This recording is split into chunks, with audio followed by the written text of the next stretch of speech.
إن الحمد لله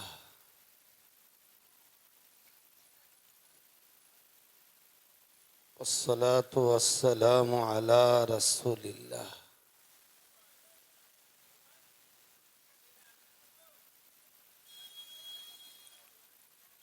أعوذ بالله من الشيطان الرجيم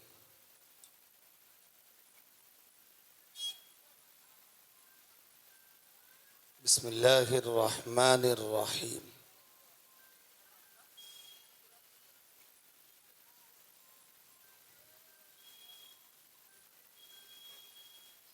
يا أيها الذين آمنوا إنما الخمر والميسر والأنصاب والأزلام رجس من عمل الشيطان فاجتنبوه لعلكم تفلحون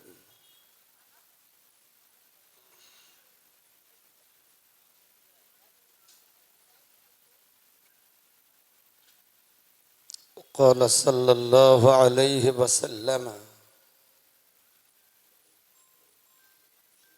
لا يدخل الجنة قمار صدق رسوله النبي الكريم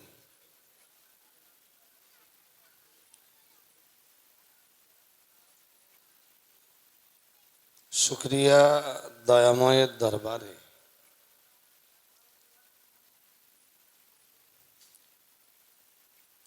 যিনি আজকের এই সুন্দর পরিবেশের আয়োজন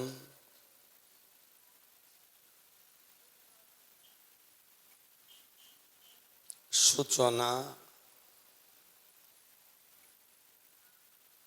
সর্বোপরি এ মজলিসে আমাদেরকে অংশগ্রহণের তৌফিক নসিব করেছেন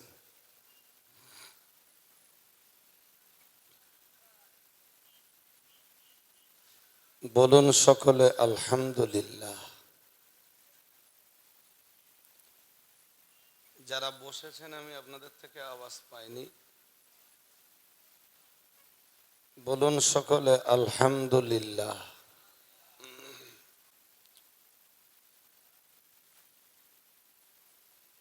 প্রিয় রাসূলের প্রতি আজকের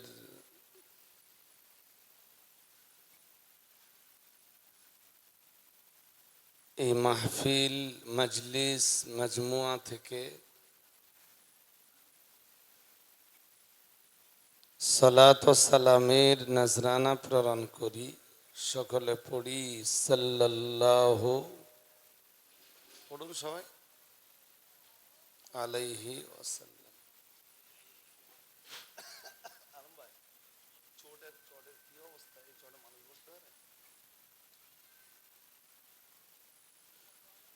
এটা রুচিশীল চট হতে হবে, তো মানুষ তো বসবে এতে, তাই না? চটের অবস্থা থাকে।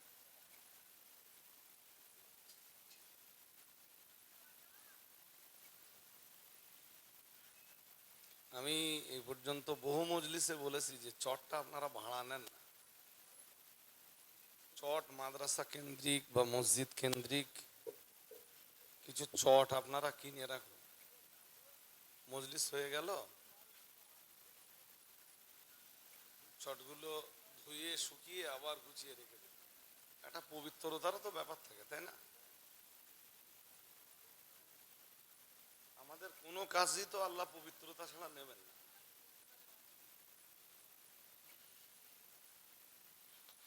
ইসলাম বারংবার পবিত্রতার পরিচ্ছন্নতার কথা বলে, আর আমরা বারংবার পবিত্রতার পরিচ্ছন্নতার কাছে হেরে যাই।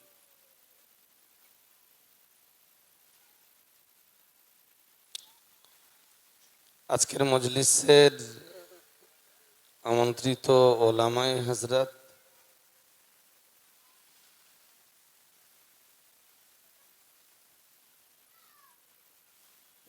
সম্মানীয় শ্রোতা মণ্ডলী,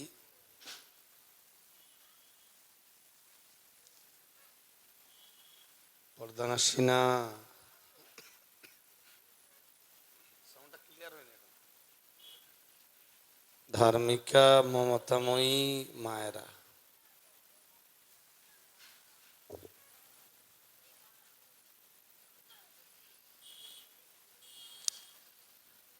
বেশ কিছু কথা বিদায়ী হজরতের কাছে শুনলেন।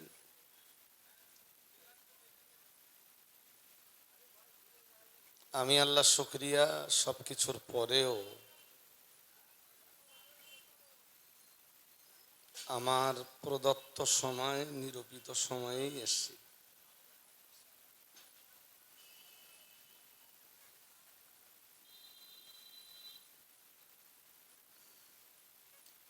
কোরআনুল করিমের সূরা মায়েদা থেকে একটা আয়াত পড়েছি,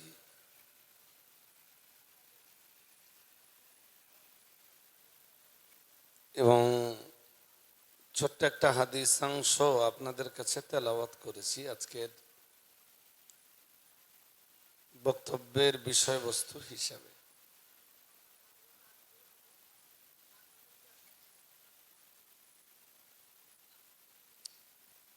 স্টার্টিংয়ে বা সূচনাতে একটা কথা সবাইকে বলি।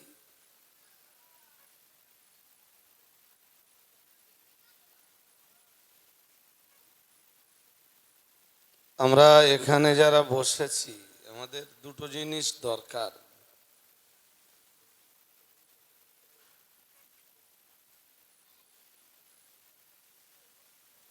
একটা হলো ইহকালের কল্যাণ,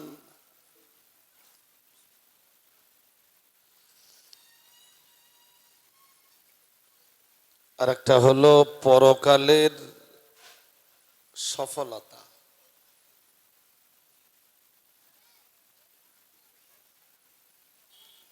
আমরা অন্যভাবে বলতে পারি,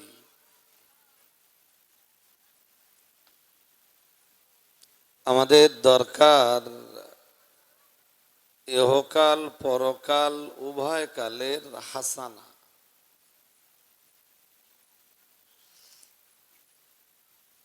যেটা আমরা দোয়ার ভিতরে বলি, রব্বানা আতিনা ফিদ দুনিয়া হাসানা ওফিল আখিরাতি হাসানা।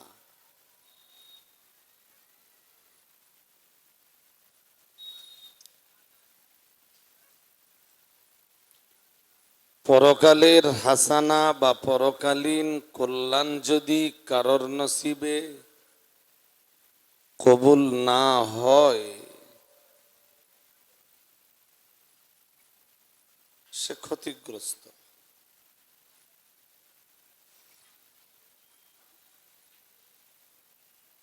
মজলিসে আপনাদের একটু মন রাখতে হবে, এর চেয়ে বেশি শ্রোতা না হলেও হবে। এমন সব জায়গায় একটা কথা বলি না,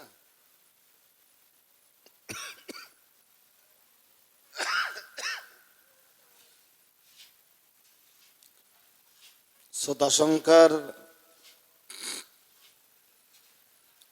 আধিক্যতায় তো লাভ হবে না যদি কথা শুনবার মানুষ না হয়।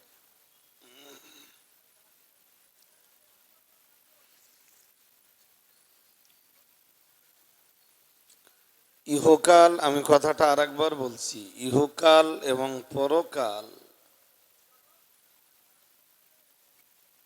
উভয়কালীন হাসানা আমাদের সবার দরকার।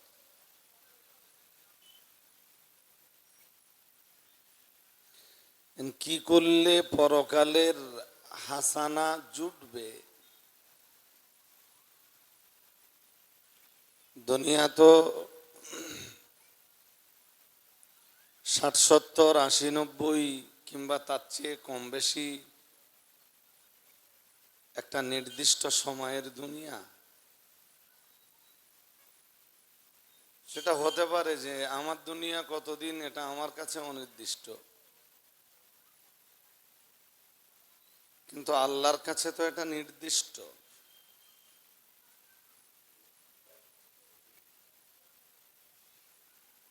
আমরা যারা বসেছি এই 60, 70, 80 বছরের ভিতরে, একটা সময় একটা নির্দিষ্ট টাইম তো অতিবাহিত করেই ফেলেছি।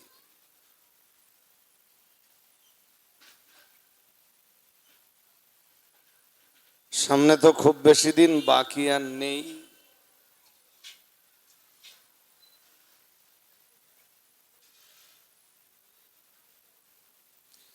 পরকালের সফলতার ব্যাপারে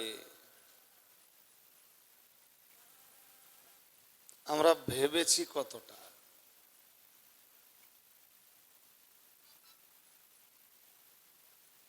কোরআন শরীফের বেশ কিছু আয়াতে আছে উলাইকা হুমুল মুফলিহুন।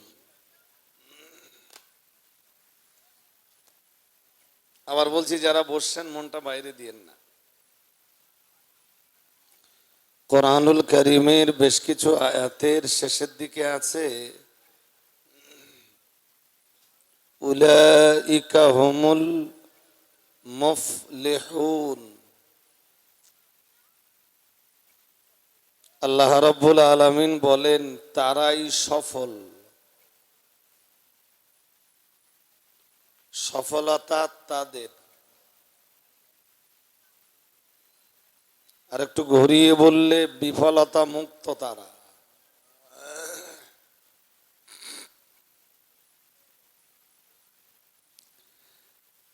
বেশ অনেকগুলি আয়াতের শেষে আল্লাহ বলেছেন লাআল্লাকুম তুফলিহুন।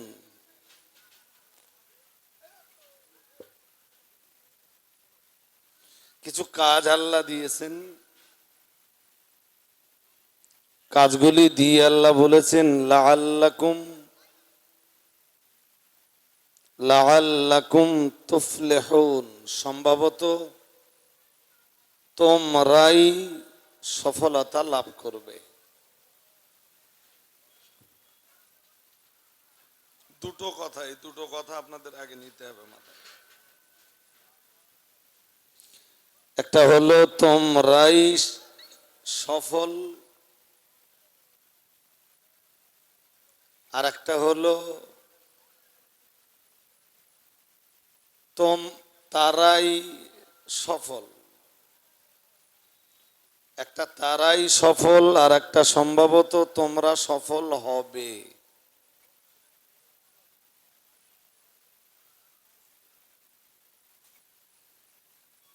কোরআনুল কারীমের এই আয়াতগুলো নিয়ে যদি একটু পর্যালোচনা করা যায়,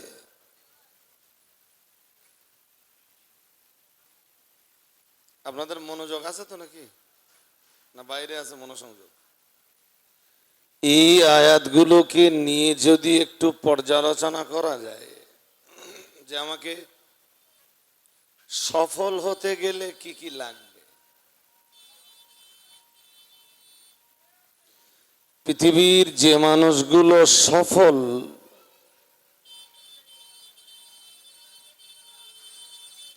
এই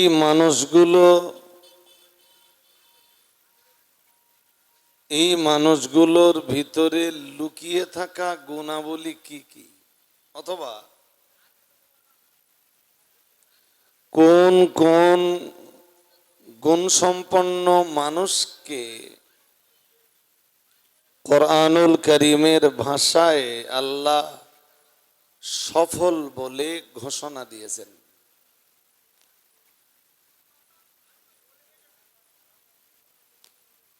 আমার কথা কি শুনছেন?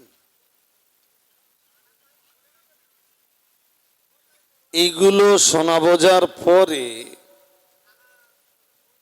আরো একটা জিনিস ওর সাথে আপনাদের জানতে হবে। কোরআনের বহু আয়াতে আছে আল্লাহ বলেছেন উলাইকা হুমুল খাসিরুন। আল্লাহ বলেছেন তারা ক্ষতিগ্রস্ত। কিছু আয়াতে আছে তারা সফল, আর কিছু আয়াতে আছে তারা ক্ষতিগ্রস্ত।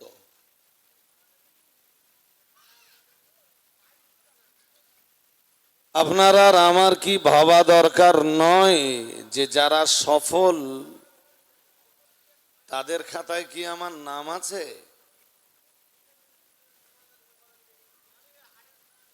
আবার এটাও কি ভাবা দরকার নয় যে যারা ক্ষতিগ্রস্ত তাদের খাতায় আমার নাম নেই তো?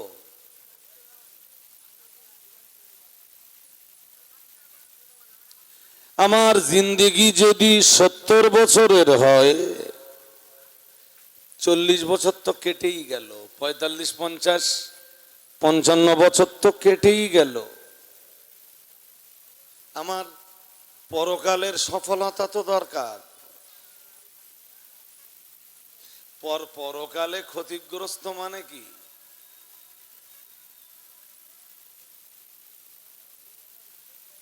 কথা বলে না, এটা তো সহজ জিনিস। বলেন, পরকালের ক্ষতিগ্রস্ত মানে কি?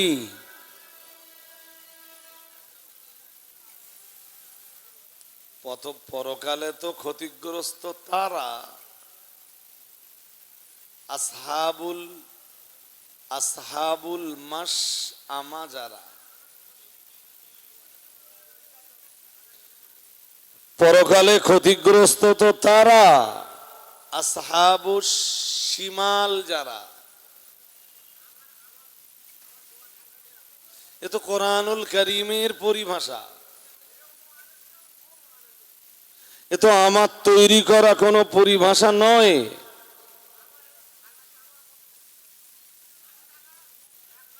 আমি শুধু একটু আপনাদেরকে অনুরোধ করব, একটু সমীক্ষা করুন যে আমি সফল না বিফল,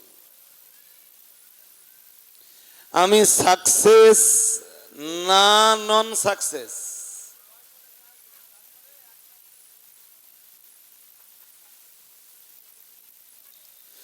পৃথিবীর যে মানুষগুলো সফলতা লাভ করবে আমি তাদের দলগত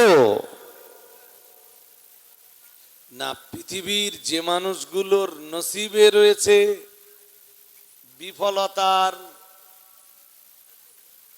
বিফলতা, অসফলতা এবং ক্ষতিগ্রস্ততা, আমার নাম তাদের খাতায় লিপিবদ্ধ। এই ছোট্ট একটা সমীক্ষা নিয়ে যদি আপনি ঘরে যেতে পারেন, আমি মনে করব আপনি লাভবান। এই সমীক্ষাটা নিয়ে যেতে হবে এবং কাজে লাগাতে হবে।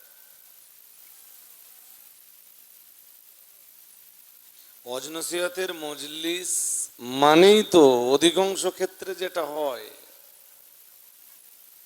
ওয়াজের মজলিস মানে কিসসা, কাহিনী, ঘটনা, জীবনী, ইতিহাস, হ্যান ত্যান 717 বলার জায়গা।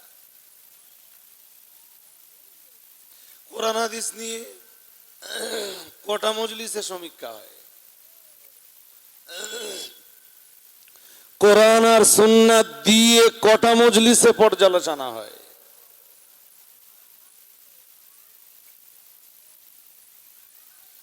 সূরা বাকারার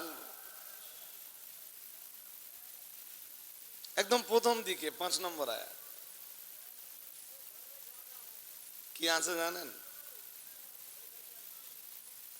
কখনো হয়তো আপনি জানবারও চেষ্টা করেননি। আর কোরআন আপনারা এখন জেনেও বা কি করবেন? আপনাদের চিন্তাটা শেয়ার করছি আপনাদের সাথে। আপনাদের মনে হতে পারে যে আমি কোরআন জেনে কি করব?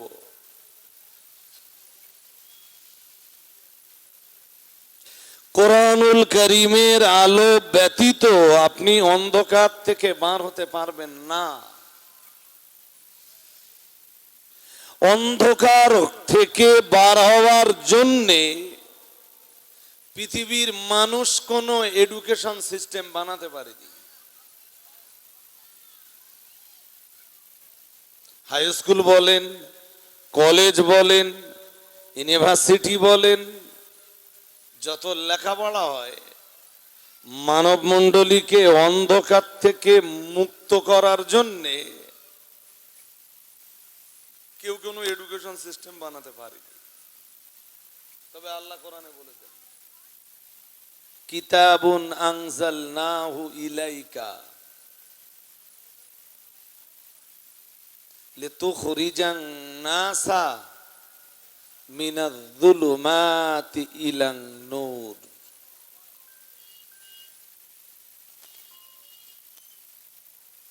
সুবহানাল্লাহ বললেন না তো?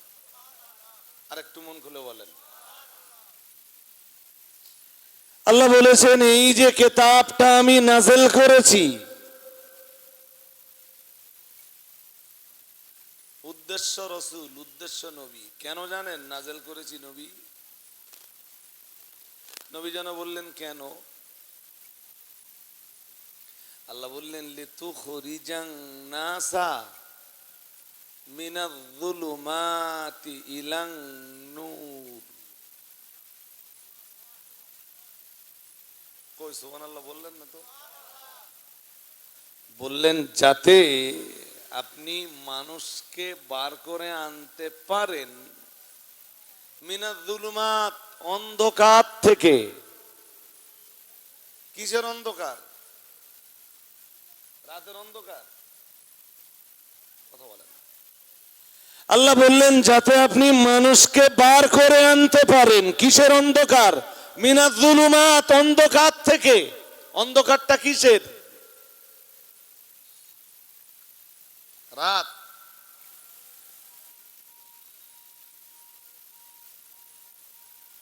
বলেন। লিতুখরিজান নাসা মিনাজ-যুলুমাতি ইলান নূর, যাতে মানুষকে আপনি বার করে আনতে পারেন অন্ধকার থেকে আলোর দিকে। যাতে মানুষকে আপনি বার করে আনতে পারেন লিতুখরিজান নাসা মিনাজ-যুলুমাতি আই মিন যুলুমাতিল কুফরি ওয়াশ শিরকি, কুফরের অন্ধকার থেকে, শিরকের অন্ধকার থেকে। যাতে আপনি মানুষকে বার করে আনতে পারেন পাপের অন্ধকার থেকে ইলান নূর, আলোর দিকে। আরেকটু মন খুলে বলেন।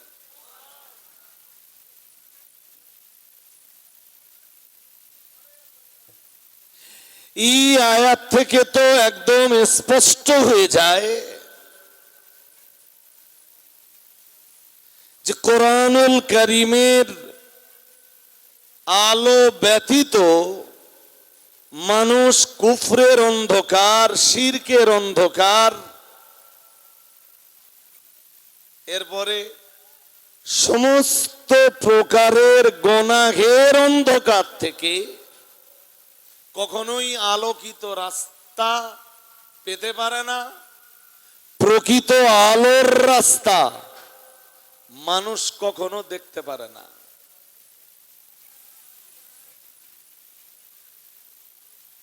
দরকার কি? বলেন বলেন। কোরআনের আলোকিত রাস্তা, কোরআনের, বলেন। দরকার হলো সেই রাস্তাটা, যে রাস্তাটা কোরআনুল কারীমের দ্বারাতে আলোকিত হয়েছে। খুব আফসোসের সাথে এবার একটা কথা বলি, আপনারা আমার পরামর্শ নিতেও পারেন, নাও পারেন। স্বাধীনতা তো প্রত্যেকের থাকবে। ফামান শাআ ফালিউমিন ওয়া মান শাআ ফালিয়াকফুর। সবকিছু বলে দেওয়ার পরে আল্লাহ বলেছেন যার মন চায় সে ঈমান আনবে, আর যার মন চায় সে কুফরি করবে। যার মন চায় সে সোজা রাস্তায় চলবে, যার মন না চায়, বলুন, যার মন চায় চোখওয়ালা মানুষদের মতো চলবে, যার মন না চায় সে অন্ধের মতো চলবে। তবে কোনটায় চললে কি হবে সেটা আল্লাহ বলে দিয়েছেন কোরআনে। কি বলেছেন? একটা আয়াত আপনাদের শোনাই, সূরা বনী ইসরাঈলের এক আয়াত আল্লাহ বলেন ওমান কানা ফি হাদিহি আ'মা ফাহুয়া ফিল আখিরাতি আ'মা ওমান কানা ফি হাদিহি আ'মা। মহান আল্লাহ জানিয়েছেন এই দুনিয়াতে যারা অন্ধ ফাহুয়া ফিল আখিরাতি আ'মা, আখিরাতে পরকালেও তারা অন্ধ। বলুন নাউজুবিল্লাহ। আর একটু জোর আওয়াজে বলেন আল্লাহ আপনি আমাদেরকে রক্ষা করুন, অন্ধত্ব থেকে আপনি রক্ষা করুন। কিসের অন্ধত্ব? এই দুনিয়ায় যে অন্ধ, আখিরাতেও সে অন্ধ। মানে এই দুনিয়ায় যে দেখতে পায় না, আখিরাতেও সে যেটা বলেন ওর দোষ কি? ও দুনিয়ায়ও দেখতে পেল না, আখিরাতেও দেখতে পেল না। এখানে অন্ধ মানে এই চক্ষু অন্ধ না। কোন চোখ? কথা বলে কোন চোখ?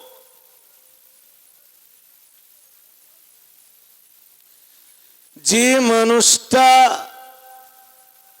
ইসলামের রাস্তা দেখতে পেল না, কোরআনের বাতলে দেওয়া রাস্তা দেখতে পেল না, ইমানের রাস্তা দেখতে পেল না, রাসূলের প্রদর্শিত রাস্তাটা দেখতে পেল না, সব দেখলো, ইমানের রাস্তা দেখতে পেল না, সব দেখলো, আল্লাহ প্রদর্শিত রাস্তাটা দেখতে পেল না। আল্লাহ বলেন ফাহুয়া ফিল আখিরাতি আ'মা, সে আখিরাতেও অন্ধ। আখিরাতেও অন্ধ কেন? আল্লাহ বলেন আমি জান্নাতের রাস্তাটাকে দেখতে। রাস্তা বলছেন কেন? আপনাদের আওয়াজ স্লো হয়ে যাচ্ছে কেন?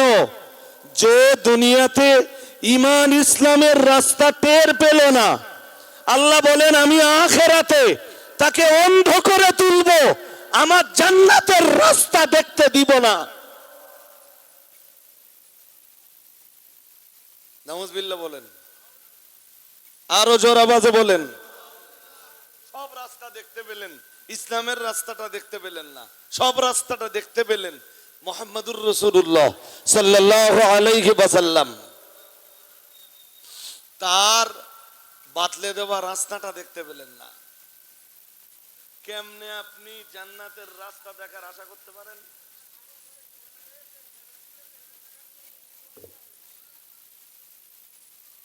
কোরআনুল কারীমের অন্য আয়াতে আল্লাহ বলেছেন, আমার কথা নিতেও পারেন নাও পারেন, আমি আবার বলছি, ফামান শাআ ফালিউমিন ওয়া মান শাআ ফালিয়াকফুর। ইন্না আতাদনা লিয-যালিমিনা নারান আহাতা বিহিম সুরাদিকুহা ওয়া ইয়াস্তাগীথু ইউগাথু বিমাইন কালমুহুল ইয়াশবিল উজুহ বিসাশ শারাব ওয়া সাআত মুরতাফাকা। সূরা কাহফে আল্লাহ বলেছেন। সব কথা আমি এক মজলিসে যে বলে ফেলতে পারবো বিষয়টা এরকম নয়। আর একটা ধারণা আপনাদের দেই, সূরা তহার ভিতরে আল্লাহ বলেছেন, বাইরে এখন চেঁচামেচি চেল্লাচেল্লি হই হুল্লোড় গোলযোগ হবে, এখনো নীরবতার সময় হয়ে ওঠেনি। একদম সন্ধ্যাবেলা কথা বলতে বসছি তো আপনাদের কাছে। হাসরের মাঠে যেই লোকগুলো অন্ধ হয়ে উঠবে, দেয়ার ইজ নো ডাউট কিছু মানুষকে আল্লাহ অন্ধ করে তুলবেন।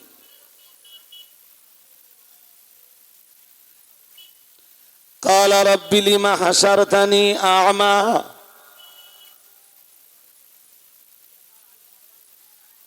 আল্লাহ পাকের কোরআন জানিয়েছে ওমান আরাদা আন যিকরি فإن له معيشة ضنكا ونحشره يوم القيامة أعمى। মহান আল্লাহ জানিয়েছেন, ওমান আরাদা আন যিকরি, যারা আমার জিকির থেকে মুখ ফিরিয়ে নিল। আমার জিকির যাদের ভালো লাগলো না, আমার আইন, আমার সংবিধান, আমার দেওয়া নিয়ম নীতি, আমার দেখানো রাস্তা যাদের পছন্দ হলো না, মুখ ঘুরিয়ে নিল। কিছু মানুষ তো আছে, হ্যাঁ না বলে না, এই পৃথিবীতে কিছু মানুষ তো আছে যাদের আল্লাহর জিকির পছন্দ নয়, আল্লাহর সংবিধান পছন্দ নয়, আল্লাহর আইন পছন্দ নয়, আল্লাহর দেওয়া নিয়ম নীতি পছন্দ নয়, তারা তো মুখ ঘুরিয়ে নিয়েছে। আল্লাহ বলতেছেন, এমন কাজ যারা করে তাদেরকে আমি দুই প্রকার শাস্তি দিব। মন মানে মনটাকে মজলিসে রেখে একাগ্রতার সাথে একাগ্র চিত্তে কথা শোনেন। আল্লাহ বলতেছেন দুই ধরনের শাস্তি দিব আমি তাদের। আমরা বললাম কি কি? আল্লাহ বললেন ফাইন্না লাহু মাঈশাতান দাঙ্কা। প্রথম শাস্তি তাদের জীবন ব্যবস্থার সংকীর্ণতা।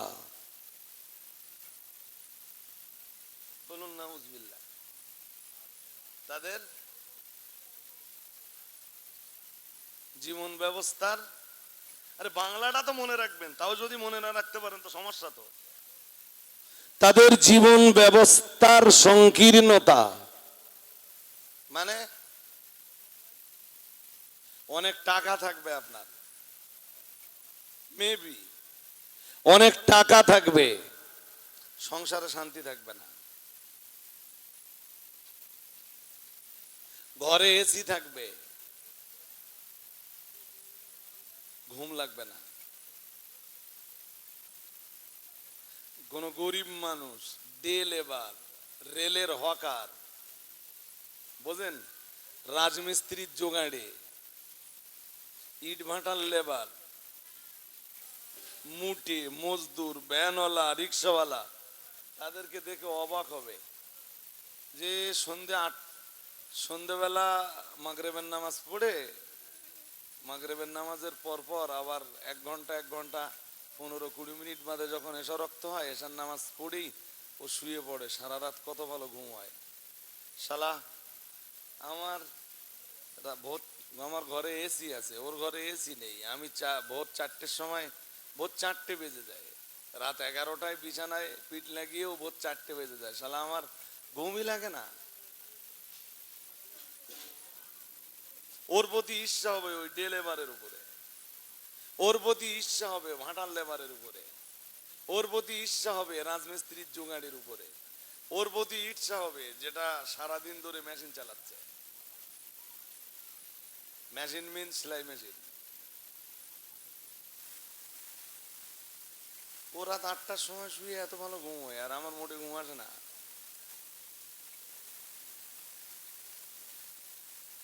কেন? আল্লাহ পাকের কোরআন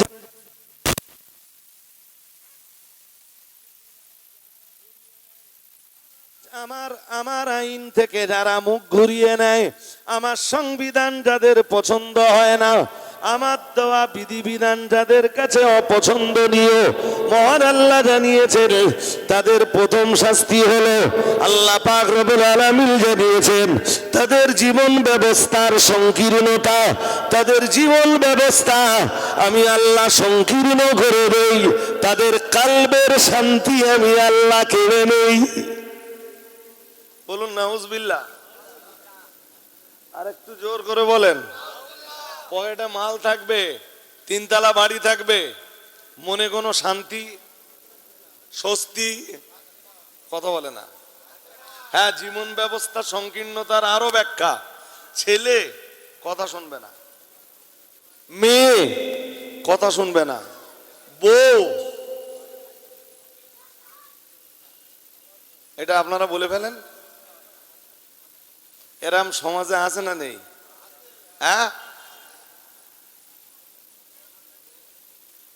তুমি আল্লাহর সংবিধান মানলে না, তোমার বউ তোমার দেওয়া নিয়ম নীতি মানতে যাবে কেন? তুমি আল্লাহর দেওয়া বিধিবিধানের কাছে মাথা নত করতে পারলে না। তোমার ব্যাপারে কোরআন কি বলেছে জানো? সুম্মা রাদাদনাহু আসফালা সাফিলিন। আল্লাহ বলেছেন আমি এরপরে এদেরকে অধঃপতনের অতল তলে তলিয়ে দেব। দেব না, দিয়েছি। দেব না, দিয়েছি। জোরে বলে না। হ্যাঁ, তুই চেষ্টা করে দেখ, ওই অধঃপতনের অতল তল থেকে যদি উপরে উঠে আসতে পারিস, তবে মনে রাখিস, আমার আইনের বিরোধিতা করে, আমার সংবিধানের বিরোধিতা করে, আমার কোরআনের বিরোধিতা করে, আমার রাসূলের প্রদর্শিত রাস্তার বিরোধিতা করে অধঃপতনের অতল তল থেকে যদি উঠে আসতে হয়, তাহলে লড়াইটা আমার বিরুদ্ধে করা লাগবে। আমার বিরুদ্ধে লড়াই করে যদি জিততে পারিস, তবে অধঃপতনের অতল তল থেকে উঠে আসতে পারবি। নমরুদ অনেক চেষ্টা করেছিল, ফিরআউন অনেক চেষ্টা করেছিল, আবু জাহেল অনেক চেষ্টা করেছিল, উতবা, সায়বা, রাবেয়া, ওলীদ বিন মুগীরা, আস ইবনে ওয়াইল, আবুল আসওয়াদ ইবনে কালদা, এরা অনেক চেষ্টা করেছিল অধঃপতনের অতল তল থেকে উঠে আসবার, কেউ পারিনি। তুই চেষ্টা করে এখন দেখতে পারিস নতুন করে।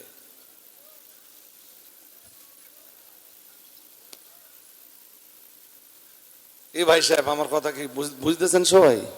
হ্যাঁ, আল্লাহ আমাদের সবাইকে বুঝবার তৌফিক দান করুন, বলেন আমিন। জোরে বলেন না আমিন।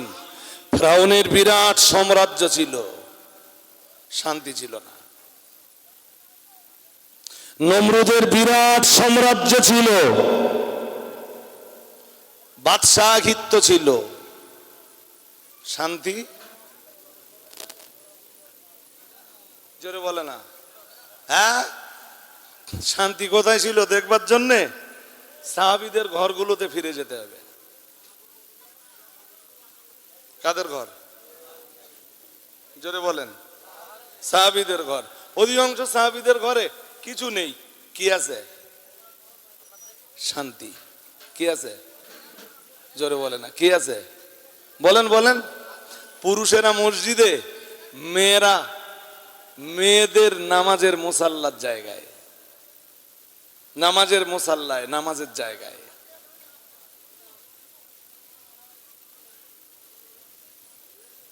আমাদের ঘরে তো আল্লাহ জিকিরই নেই।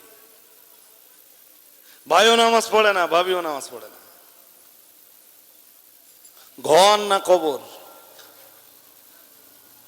কথা বলে না। নামাজ পড়া যায় না কোথায়? ঘরে না কবরস্থানে? একটু জোর করে বলেন দিন দেখি, শুনি দেখি। কবরস্থানে নামাজ পড়া যায় না। তো এই ঘরগুলো নামাজ না পড়ে পড়ে পড়ে পড়ে এইগুলো ঘর না কবরস্থান? আর কিছু বলো না কেন? আল্লাহ পাকের নবী এজন্যই জানিয়েছেন, লা তাত্তাখিযু বুয়ুতাকুম কুবুরা। রাসূলুল্লাহ জানিয়েছেন, তোমরা তোমাদের ঘরগুলোকে কবর বানিও না। কে বলেছেন? কে বলেছেন? তো ঘরে তো কেউ কবর দেয় না, তো নবী নিষেধ করেছেন কেন? ঘরের ভিতরে আজ পর্যন্ত আপনাদের মির্জানগর আর মির্জানগর পার্শ্বস্থ যত গ্রাম আছে, কোন গ্রামে দেখেছেন কেউ মারা গেলে ঘরে কবর দেয়? তা নবী নিষেধ করতেছেন কেন? আসলে রাসূলের নিষেধাজ্ঞার কারণ হলো এটাই, যে ঘরে সালাত আদায় হয় না, যে ঘরে নামাজ আদায় হয় না, যে ঘরে আল্লাহর জিকির হয় না, যে ঘর আল্লাহর জিকির শূন্য হয়ে যায়, যে ঘর সালাত শূন্য হয়ে যায়, ওটা ঘর থাকে না, ওটা কবরে পরিণত হয়। তাই রাসূলুল্লাহ জানিয়েছেন, লা তাত্তাখিযু বুয়ুতাকুম কুবুরা। খবরদার খবরদার, তোমরা তোমাদের ঘরগুলোকে কবর মানিও না।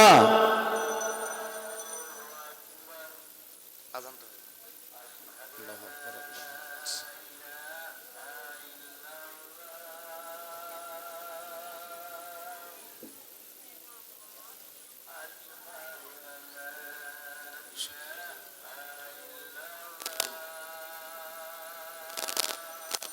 আশহাদু আল্লা ইলাহা ইল্লাল্লাহ।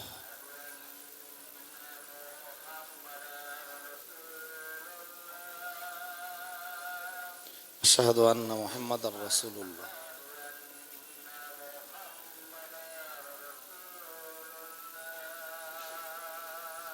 আশহাদু আন্না মুহাম্মাদার রাসূলুল্লাহ।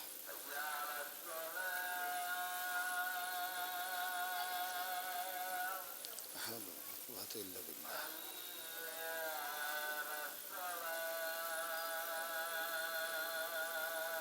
লা হাওলা ওয়ালা কুওয়াতা ইল্লা বিল্লাহ।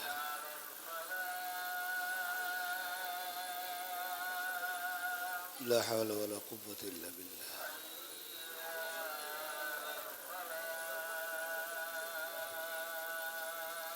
لا حول ولا قوة إلا بالله.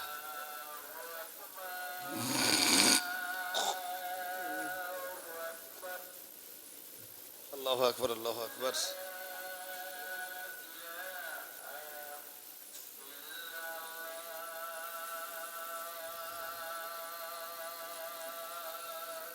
لا إله إلا الله. القائم آت محمد الفضيلة والعافية إنك لا تخلف. হাজিরিন মজলিস, দেখেন আমি একটা কথাও নিজের কথা বলিনি। কোরআনের আয়াতের সাথে শুধু কিছু বাস্তবতা ধরিয়ে দেওয়ার চেষ্টা করেছি। এই বাস্তবতাগুলো যদি আপনি মেনে না নিতে পারেন, তাহলে একটা ভয়ঙ্কর পরিস্থিতি আপনার জন্য অপেক্ষা করে আছে। এইটা মনে রাখবেন। আপনার দৃষ্টির আড়ালে, আপনার দৃষ্টি সব দেখে না, আমার দৃষ্টিও সব দেখে না। এই বস্তু জগতের আড়ালে আর একটা জগৎ আছে। এই যে জগতে আমরা আছি, এটা বস্তু জগৎ। কি জগৎ? জোরে বলে না, কি জগৎ? এই বস্তু জগতের আড়ালে আর একটা জগৎ তো আছে।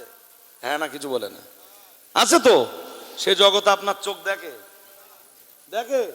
এখন বেঁচে আছেন, তাও আপনার চোখে সেই জগৎ ধরা পড়ে না।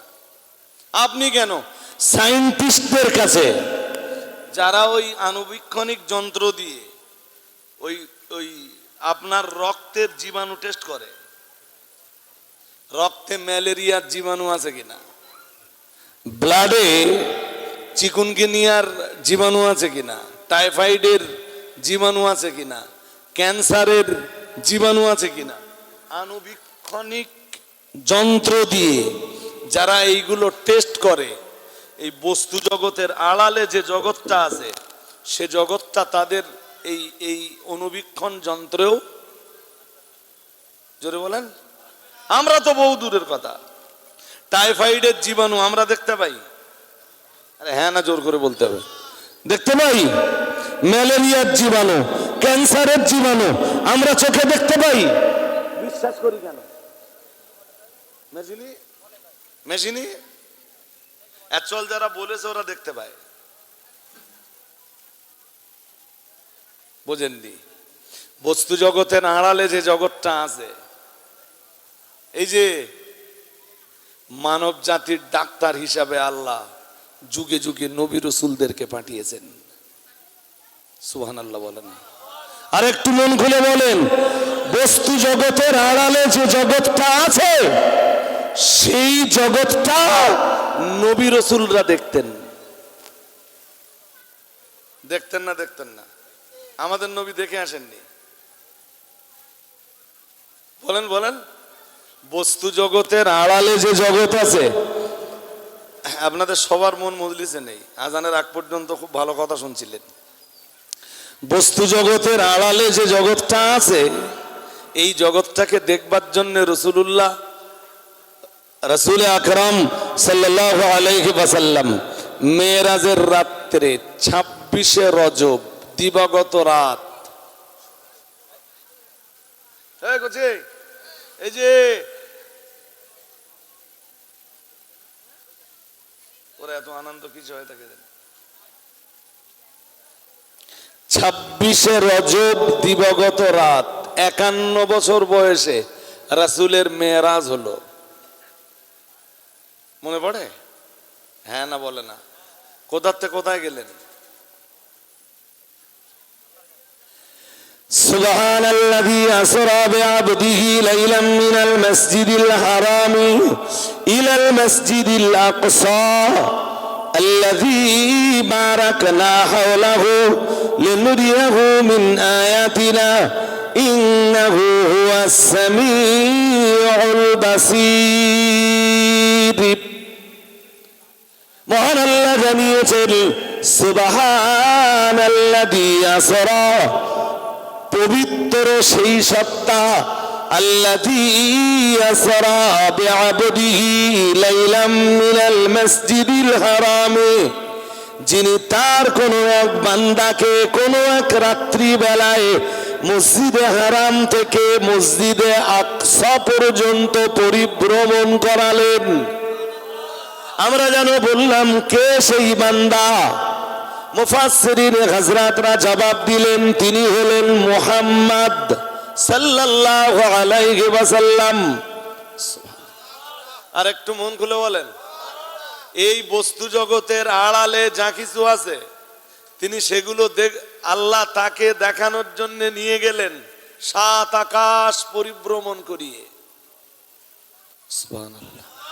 আর একটু মন খুলে বলুন, তিনি মেরাজ থেকে ফিরে এসে বিশ্বের দরবারে দাঁড়িয়ে বললেন, শোনো, এতদিন বস্তু জগতের আড়ালে যে জগৎটা ছিল, পৃথিবীর সব নবী রাসূলরা যে জগতের প্রচার করেছিলেন, আমি মুহাম্মদ সাল্লাল্লাহু আলাইহি ওয়াসাল্লাম নিজে চোখে সেই জগৎটাকে দেখে এসে তোমাদের কাছে প্রচার করছি। এরপরে বিশ্বাস আর অবিশ্বাস এটা তোমাদের ব্যাপার। চাইলে বিশ্বাস করতে পারো, চাইলে বিশ্বাস জোরে বলেন। হ্যাঁ, জান্নাত আর জাহান্নাম তো বস্তু জগতের আড়ালে আমরা দেখি। হ্যাঁ না কিছু বলে না। আমরা আমাদের চোখ দেখে কে দেখে এসছেন? কে দেখে এসছেন? ডাক্তারের কথায় যদি টাইফয়েড বিশ্বাস করা যায়, ডাক্তারের কথায় যদি চিকুনগুনিয়া বিশ্বাস করা যায়, ডাক্তারের কথায় যদি ম্যালেরিয়া বিশ্বাস করা যায়, ডাক্তারের কথায় যদি ক্যান্সারের জীবাণু আছে এটা বিশ্বাস করা যায়, এবং এই রোগগুলো থেকে বাঁচার জন্য যদি তড়িঘড়ি ট্রিটমেন্ট নেওয়া যায়, জাহান্নাম থেকে বাঁচার জন্যে রসুলের কথাটাকে বিশ্বাস করে জাহান্নাম থেকে বাঁচবার জন্যে আপনি ট্রিটমেন্টের ব্যবস্থা নিলেন কই?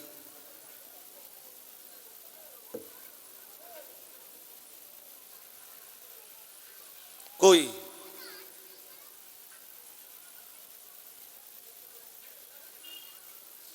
নেই, কোনো উত্তর নেই আপনাদের কাছে।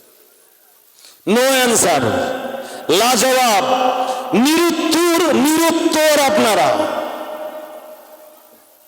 হাজিরিনে মজলিস, আলোচনা লম্বা করার সময় নেই। আল্লাহর জিকির থেকে যারা চেহারা ঘুরিয়ে নেয়, মুখ ঘুরিয়ে নেয়, আল্লাহর আইন থেকে যারা মুখ ঘুরিয়ে নেয়, শাস্তি তাদের দুইটা। মনে বলেছিলাম, মনে আছে? কয়টা? জোরে বলেন। প্রথম শাস্তি ফাইন্না লাহু মাঈশাতান দানকা, মহান আল্লাহ জানিয়েছেন তাদের জন্য রয়েছে জীবন ব্যবস্থার সংকীর্ণতা। আল্লাহ পাক রব্বুল আলামিন তাদের জীবন ব্যবস্থা সংকীর্ণ করে দেয়।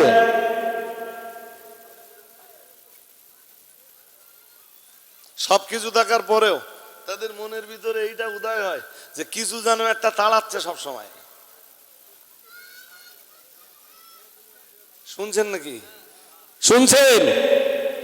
আসলে আল্লাহর আইনের সাথে যারা সম্পর্ক রাখে, আল্লাহর সংবিধানের সঙ্গে যারা সম্পর্ক রাখে, আল্লাহর কোরআনের সঙ্গে যারা সম্পর্ক রাখে, মুহাম্মদুর রাসূলুল্লাহ সাল্লাল্লাহু আলাইহি ওয়াসাল্লামের রেখে যাওয়া সুন্নাহের সঙ্গে যারা সম্পর্ক রাখে, তাদের কলবের সঙ্গে আল্লাহ পাক রব্বুল আলামিন জান্নাতের একটা কানেক্টিভিটি তৈরি করে দেয়। আর একটু মন খুলে বলেন, ওতেই তারা মনের আনন্দটা পায়। কিন্তু আল্লাহর আইনের সাথে যারা সম্পর্ক না রাখে, আল্লাহ পাকের সংবিধানের সঙ্গে যারা সম্পর্ক বিচ্যুত করে রাখে, আল্লাহ পাকের আইন থেকে যারা নিজেদের চেহারা ঘুরিয়ে নেয়, আল্লাহ পাকের আইন যাদের পছন্দ হয় না, মুহাম্মদুর রাসূলুল্লাহ সাল্লাল্লাহু আলাইহি ওয়াসাল্লামের সুনানগুলি যাদের কাছে অপছন্দনীয়, ও মুসলমান বাবাজিরা মনে রাখুন, আল্লাহ পাক জাহান্নামের আগুনের সাথে তাদের কলবের একটা কানেক্টিভিটি তৈরি করে দেয়। বলুন নাউজুবিল্লাহ। আর একটু জোর করে বলেন। ও শান্তি পাবে কেমনে? ওর কলবে জ্বলছে জাহান্নামের আগুন। শুনছেন নাকি? ও শান্তি পাবে কেমনে? ওর কলবে জ্বলছে জাহান্নামের। জোরে বলুন। হ্যাঁ। আর একেবারেই যদি আপনি মনে করেন না পরকালে আমার জন্য আর কিচ্ছু নেই, তাহলে দুনিয়ায় যত সুখ শান্তি আছে, বৈধভাবে হোক আর অবৈধভাবে হোক, সবটা আপনি নিতে পারেন। যদি আপনার মনে হয় কি পরকাল বলে মোটে কিছু নেই, তাহলে দুনিয়ার বৈধ অবৈধ সব রকমের শান্তি আরামায়েশ আপনি নিতে পারেন, কোনো সমস্যা নেই। কারণ আর দুনিয়া সিজনুল মুমিন, মুমিনের জন্য দুনিয়া জেলখানা। ওয়া জান্নাতুল কাফির, অবিশ্বাসীর জন্য দুনিয়াটা জান্নাত। শুনছেন?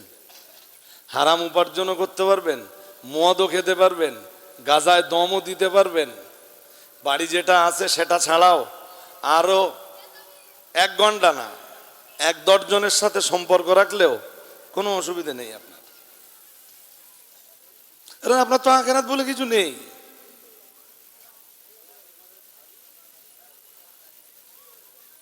কষ্ট পাচ্ছেন নাকি? হ্যাঁ, যেখানে ইচ্ছে সেখানে সম্পর্ক রাখতে পারেন, কুকুর বিড়ালের মতো একদম। আমি বোধহয় এই মজলিসে কোনো একবার বলেছিলাম, আমার যতটা মনে পড়ে, যদি মনে করেন পরকাল আছে, তাহলে দুনিয়াটা আপনার জন্য জেলখানা। জেলখানার আসামি মনে করলেই গানের আসরে যেতে পারে না, মনে করলেই সিনেমার আসরে যেতে পারে না, মনে করলেই তার মন চাইলে, মনের ভিতরে উদয় হলেই মদের আসরে যেতে পারে না। যে মদ খেতে পারে না সে মনে করলেই যাত্রা, ফ্যানশন আর বিচিত্রা অনুষ্ঠানে যেতে পারে না, কারণ জেলখানার একটা বাউন্ডারি আছে। আছে না নেই? হ্যাঁ, মুমিনের জন্য জেলখানা দুনিয়া, আল্লাহ আর আল্লাহ রসুল আপনার জন্য বাউন্ডারি দিয়ে দিয়েছে। তুই ইমানদার, এই বাউন্ডারি টপকাতে পারবি না।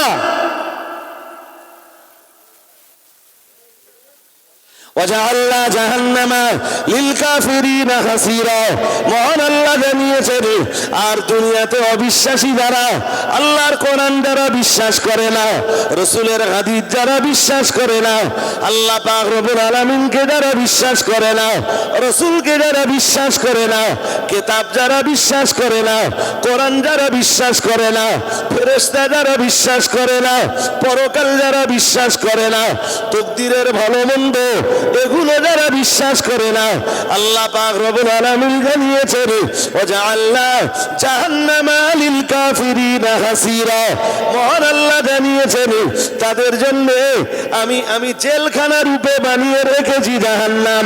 জাহান্নামটাই হলো তাদের জন্য জেলখানা। ইমানদার যদি দুনিয়াটাকে জেলখানা বানাতে পারে, জাহান্নামের জেলখানা থেকে নাজাত মিলবে।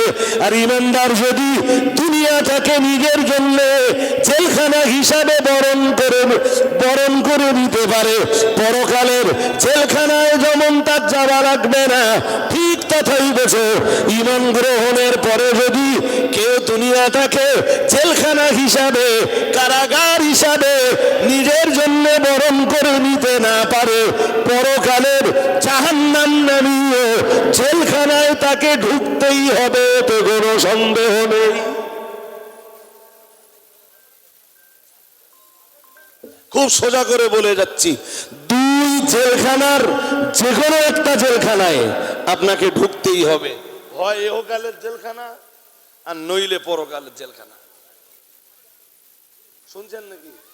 হ্যাঁ, হয় ইহকালের জেলখানা নইলে, বলেন বলেন, ঈমান আনার পরে যেই আপনি কোরআন আর সুনানের অনুসারী হবেন, কোরআন আর সুনান, সুন্নাত, সুন্নাত, সুন্নাতের বহুবচন সুনান, যখন ঈমান গ্রহণের পর পর কোরআন আর সুনানের অনুসারী আপনি হবেন, দুনিয়া আপনার জন্য হয়ে যাবে জেলখানা।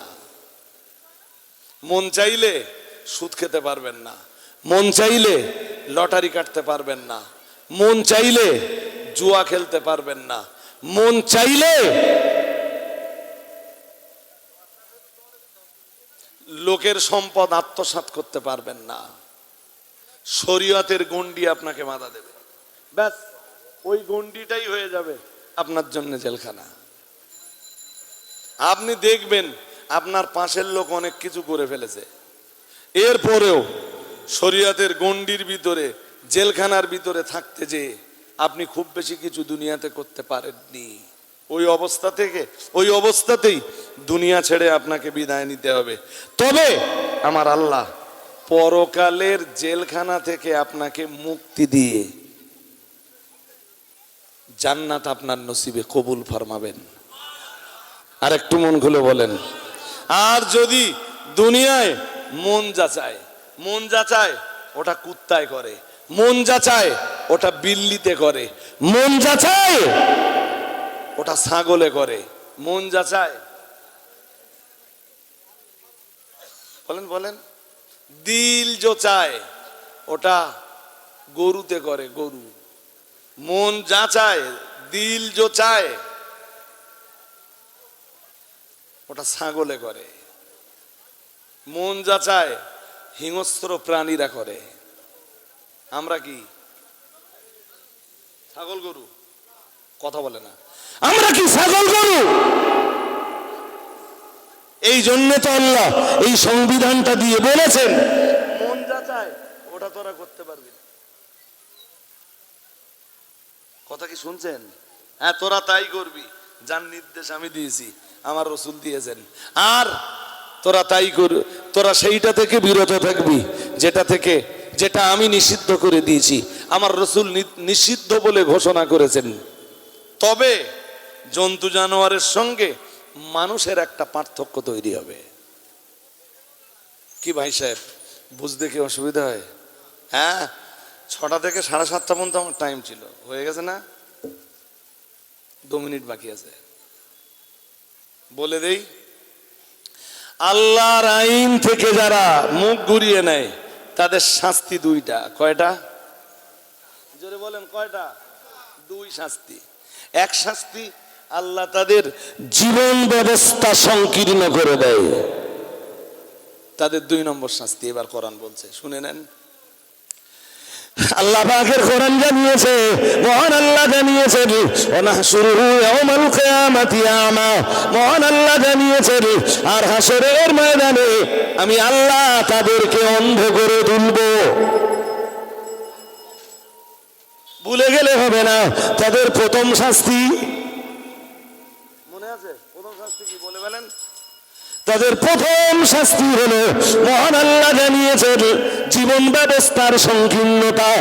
আর তাদের দ্বিতীয় শাস্তি হলো, মহান আল্লাহ জানিয়েছেন, ওয়ানাহশুরুহু ইয়াওমাল কিয়ামাতি আমা, মহান আল্লাহ জানিয়েছেন, হাসরের ময়দানে আমি আল্লাহ তাদেরকে অন্ধ করে তুলব। বলুন নাউজুবিল্লাহ। আর একটু জোর করে বলেন, কিভাবে তুলবেন? কেন? বলে ফেলেন, আমি তো উত্তর বলে দিয়েছিলাম, বলে ফেলেন। হ্যাঁ, অন্ধ করে ওঠাবেন কেন? দুনিয়াতে ওরা ইসলামের তরিকা দেখতে পায়নি, ইমানের রাস্তা দেখতে পাইনি, আল্লাহর বাতলে দেওয়া রাস্তা দেখতে পাইনি, কোরআনের আলোকিত রাস্তা দেখতে পাইনি, রাসূলের প্রদর্শিত রাস্তা ওরা দেখতে পাইনি। তাই হাসরের মাঠে আল্লাহ বলতেছেন আমি ওদেরকে অন্ধ করে তুলবো। কাল, ওরা বলবে রাব্বি, হে আমার রব, লিমা হাসারতানি আমা, আপনি যে আমারে অন্ধ করে ওঠালেন, আমি যে দুনিয়ায় দেখতে পেতাম, আজ আমি অন্ধ কেন? আমি তো দুনিয়ায় অন্ধ ছিলুম না আল্লাহ। অকদ কুনতু বাসীরা, আমি তো ছিলাম দুনিয়াতে দৃষ্টি শক্তি সম্পন্ন। আজ আপনি আমার দৃষ্টি শক্তিকে কেড়ে নিয়েছেন কেন? আল্লাহ জবাব দিয়ে বলবেন কাযালিক আতাতকা আয়াতুনা ফানাসিতাহা ওয়া কাযালিকাল ইয়াওমা তুনসা। আল্লাহ বলবেন শোন, আমার আয়াতগুলো তোর কাছে এসেছিল, আমার কোরআনের রাস্তা, আমার কোরআনের আলোকিত রাস্তা তোর সামনে প্রদর্শিত হয়েছিল, তোর সামনে উপস্থাপিত হয়েছিল, তোর সামনে তুলে ধরা হয়েছিল। ফানাসিতাহা, তুই ভুলে গিয়েছিলি, এরপরেও আমার কোরআনের রাস্তা তুই দেখতে পাসনি, তোর চোখ থাকতেও সেদিন তুই অন্ধ সেজেছিলি। ব্যাস, আজ আমি হাসরের মাঠে যে কারণে তোকে অন্ধ করে তুলেছি। নাউজুবিল্লাহ। আর একটু জোর করে, আরো আওয়াজ দিয়ে। আল্লাহ আমাদের সবাইকে পরকালের সাকসেস, পরকালের সফলতা নসিব করেন। বলেন আমিন, বলেন না আমিন। বঙ্গনুর পত্রিকার সম্পাদক এবং বাঙালি জাতি তথা মুসলিম কমিউনিটির শিক্ষা আন্দোলনের বীর যোদ্ধা, আমরা বলবো অন্যতম শ্রেষ্ঠ সৈনিক মুফতি আব্দুল মাতিন সাহেব, বারাকাল্লাহু ফি হায়াতিহি ওয়া ইলমিহি ওয়া আমালিহি ওয়া বায়ানিহি ওয়া খুতবাতিহি ওয়া ফাদিলাতিহি। বলুন আমিন। অনেক দোয়া দিছি না একসাথে, আমিও দিছি আর আপনারাও শরীক হয়েছেন। আরে দোয়া দিতে মানুষের পান দেওয়ার চাইতে দোয়া দেওয়া ভালো তো, হ্যাঁ না কিছু বলেন না? পান দেওয়া ভালো না দোয়া দেওয়া ভালো? ব্যাস ব্যাস, দোয়াটা দিয়েছি, আল্লাহ কবুল করেন। বলেন আমিন। আল্লাহ তাকে, তিনি সুস্থ জীবন পেলে জাতির জন্য আরো অনেক কাজ করতে পারবেন, তাই না? পবিত্র জীবন নসিব হোক, সুস্থ জীবন আল্লাহ নসিবে কবুল করুন। বলুন আমিন। ওয়া আখিরু দাওয়ানা আনিল হামদুলিল্লাহি রাব্বিল আলামিন। আসসালামু আলাইকুম।